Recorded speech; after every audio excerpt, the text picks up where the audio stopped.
मान लीजिए आप गांव में हैं और रात का समय है।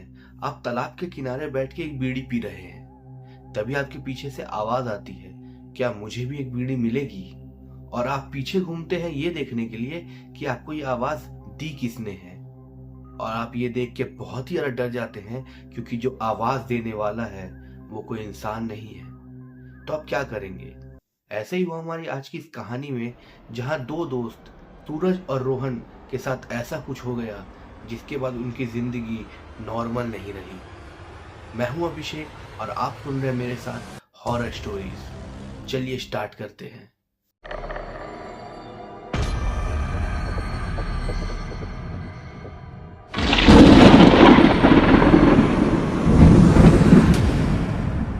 मैं सूरज। रोहन मेरा बहुत ही अच्छा दोस्त था। उसका गांव बिहार के मुजफ्फरपुर में पड़ता था। वो अपने गांव जाने की अक्सर बातें किया करता था, मगर पढ़ाई इतनी होने के कारण वो गांव नहीं जा पा रहा था। और वो हमेशा बोला करता था कि वो मुझे भी अपने साथ लेके जाएगा। और जैसे ही हमारे कॉलेज खत्म होते हैं, रोहन मुझे बोलता है कि चल मेरे साथ, और मैं भी उसके साथ निकल पड़ता हूँ उसके गांव की तरफ। हम लोग उसके गांव पहुंचे करीब 5 दिन हो चुके थे और हम लोग गांव का चप्पा चप्पा घूम चुके थे। रोहन का जन्मदिन आने वाला था और मैंने डिसाइड किया था कि हम लोग उसका जन्मदिन बहुत ही धूमधाम से मनाएंगे। मैंने उसके लिए शराब और सिगरेट बीड़ी का भी बंदोबस्त किया था। शराब और बीड़ी तो हम लोग घर पे नहीं पी सकते थे, इसीलिए मैं उससे बोलता हूँ कि हमें एक ऐसी जगह जानी चाहिए जहाँ कोई आता जाता नहीं है। तब रोहन मुझे बताता है कि उसके घर से थोड़ी ही दूर पे एक तालाब है, वहां पे जाके हम लोग ये सब कर सकते हैं। मैं रोहन से पूछता हूँ कि उस तालाब के आसपास कोई हमें दिखेगा नहीं। तब रोहन मुझे बताता है कि इस गांव के लोग उस तालाब को बहुत ही ज्यादा श्रापित मानते हैं। उस तालाब में कोई पनडुब्बा है। तब मैं उससे पनडुब्बा के बारे में पूछता हूँ, क्योंकि मुझे पनडुब्बा के बारे में कुछ भी नहीं पता था। तब रोहन मुझे जो बताता है वो बहुत ही ज्यादा डरावना था, और काश मैं वो बात सुन के उस दिन रुक जाता तो आज वो ना हुआ होता जो उस रात को हुआ था।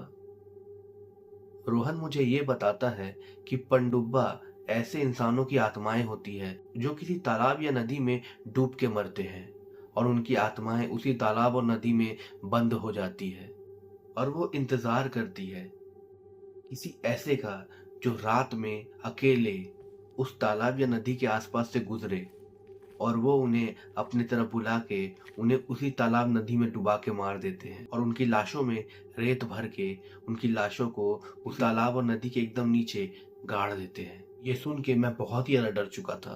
तभी रोहन मुझे समझाते हुए बोलता है, अरे भाई, तू इतना टेंशन क्यों ले रहा है? ये गांव वाले बोलते हैं और इसमें कोई सच्चाई नहीं है, ये बस एक कहानी है।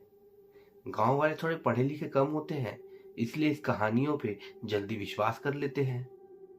मैं भी यही सोच रहा था कि हाँ, पनडुब्बा ऐसा कुछ आज के ज़माने में थोड़ी होता होगा। और हम लोग उस रात को सो जाते हैं। दूसरी रात को रोहन का जन्मदिन था। जैसे ही 12 बजता है, हम लोग निकल पड़ते हैं अपना सारा सामान वामान लेके उसी तालाब के पास, और थोड़ी देर बाद ही हम लोग उस तालाब के पास पहुंच जाते हैं। मैं आसपास देखता हूँ तो तालाब के आसपास पूरा सन्नाटा था। एक छोटे से कीड़े तक की आवाज नहीं आ रही थी। देख के तो थोड़ा डरावना लग रहा था, मगर रोहन बोलता है कि अरे डरेगा तो करेगा क्या। मैं भी सोचता हूँ कि आज मेरे दोस्त का जन्मदिन है, आज तो हमें मस्ती मजा करना चाहिए, डर के कुछ नहीं होगा। चांदनी रात थी। चांद की रोशनी जब तालाब पे पड़ रही थी बहुत ही सुंदर लग रही थी। मैं और रोहन तालाब के किनारे बैठ के बातें करने लगते हैं और थोड़ी थोड़ी शराब पीने लगते हैं, और एक सिगरेट पकड़ा के हम लोग थोड़े कष्ट लेते हैं और धुआं छोड़ते हुए बोलते हैं कि लाइफ ऐसी ही रहे तो कितना अच्छा होगा। ये सब बातचीत हो ही रहा था। ऐसे करते हुए करीब 1 से 1.5 घंटे बीते होंगे और मुझे थोड़ी सी नींद आने लगी थी। मैं और रोहन तालाब के उसी किनारे पे लेट गए थे और चांद की तरफ देख रहे थे, और रोहन ये बोल रहा था कि चांद कितना सुंदर लग रहा है। तभी हमें कुछ आवाज सी आती है। मेरे कान खड़े हो जाते हैं। मैं उठ के बैठता हूँ और रोहन से बोलता हूँ, तूने सुनी क्या वो आवाज? रोहन को शायद थोड़ा सा नशा हो गया था। रोहन बोलता है, कोई आवाज नहीं है, तू बस डर रहा है। मैं भी सोचता हूँ कि शायद मेरे को ही वहम हुआ होगा। मैं फिर से लेट जाता हूँ। तभी पानी से बुलबुले उठने की आवाज आती है। मैं फिर से उठ के बैठता हूँ और रोहन को बोलता हूँ, अब तो तूने सुनी होगी। रोहन बोलता है, हाँ, कोई मछली होगी या कोई मेंढक होगा। मैं भी बोलता हूँ, ठीक बात है यार, गांव है, मछली है, तालाब है, उसकी आवाज होगी। मैं वापस लेट जाता हूँ। तभी हमें एक आवाज आती है कि मुझे शराब नहीं दोगे, मुझे बीड़ी नहीं दोगे। ये आवाज मेरे साथ साथ रोहन को भी आई थी। इस समय हम दोनों ही उठ के बैठ जाते हैं। रोहन मुझे देख रहा था और मैं रोहन को देख रहा था। मैं रोहन से पूछता हूँ, तुझे भी सुनाई दी ना? तुझे भी वो आवाज सुनाई दी ना? रोहन भी डरते डरते बोलता है, हाँ भाई, इस बार तो मुझे भी सुनाई दिया है। तभी हम पीछे मुड़ते हैं क्योंकि आवाज पीछे से ही आ रही थी और तालाब भी हमारे पीछे ही था। हम लोग ये सोच रहे थे कि तालाब से कौन आवाज दे सकता है। तो जैसे ही हम पीछे मुड़ते हैं, हमें एक काली सी परछाई तालाब से निकलते हुए दिखती है। उसकी आंखें लाल लाल चमक रही थी। मैं तो डर के वहीं जम सा गया था। रोहन थोड़ी सी हिम्मत दिखाता है और बोलता है, कौन हो तुम? वो काली परछाई पानी से बाहर आती है और आस्ते आस्ते हमारी ही तरफ आने लगती है। मैं तो इतना डर गया था कि मेरे से कुछ बोला ही नहीं जा रहा था। रोहन तभी उस काली सी परछाई की तरफ एक पत्थर फेंकता है। वो परछाई वहीं रुक जाती है और फिर से हमसे शराब और बीड़ी मांगती है। मैं तो डर के मारे कुछ भी बोल नहीं पा रहा था। रोहन उसको बोलता है कि हम तुम्हें शराब और बीड़ी नहीं देंगे। ये बोलते ही वो काली परछाई पागल सी हो जाती है। वो अपने दोनों हाथ ऊपर उठा के अजीब सा कुछ करने लगती है और हमारे तरफ आने लगती है।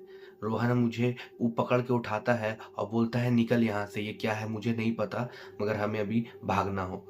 मैं और रोहन बहुत ही स्पीड में भागने लगते हैं, मगर तभी रोहन का पैर फिसलता है और रोहन वहीं गिर जाता है। मैं पीछे मुड़ता हूँ, मैं रोहन को उठाने की कोशिश करता हूँ, मगर रोहन उठ नहीं पा रहा था। शायद उसके पैर में बहुत ही ज़्यादा चोट लग गई थी। तभी मुझे दिखता है कि वो जो अजीब सी परछाई थी, उसने रोहन का पैर पकड़ लिया और तभी हमें उसका चेहरा दिखता है। उसका चेहरा इतना भयानक था जैसे कि कोई इंसान और जानवर का मिक्स, जैसे कोई इंसान और मछली हो जो एक साथ मिल गई हो। उसमें उसके चेहरे में अजीब से चमड़े थे जो झूल रहे थे और उसके दांत बहुत ही नोकीले नोकीले, तीखे तीखे। उसके लंबे लंबे बाल उसके चेहरे के ऊपर आ रहे थे।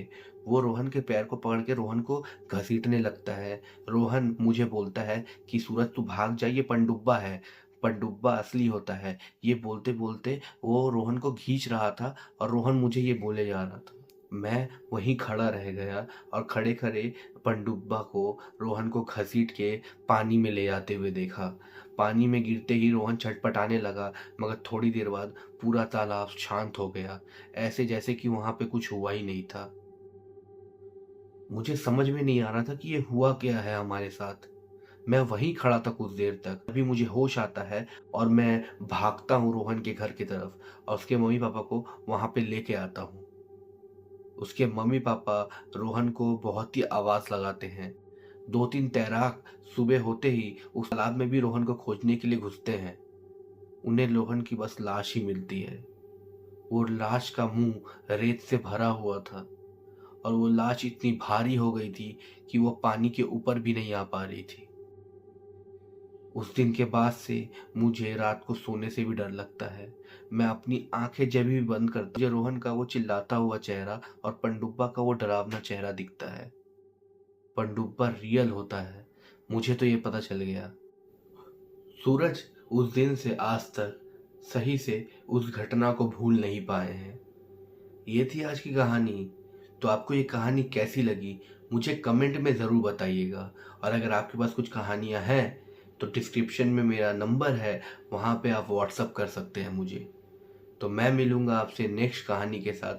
तब तक के लिए बाय। और अगर आपको भूतिया कहानी पसंद है तो इस चैनल को सब्सक्राइब ज़रूर करें और मेरे चैनल से दूसरी वीडियो भी ज़रूर देखें, आपको मज़ा ज़रूर आएगा।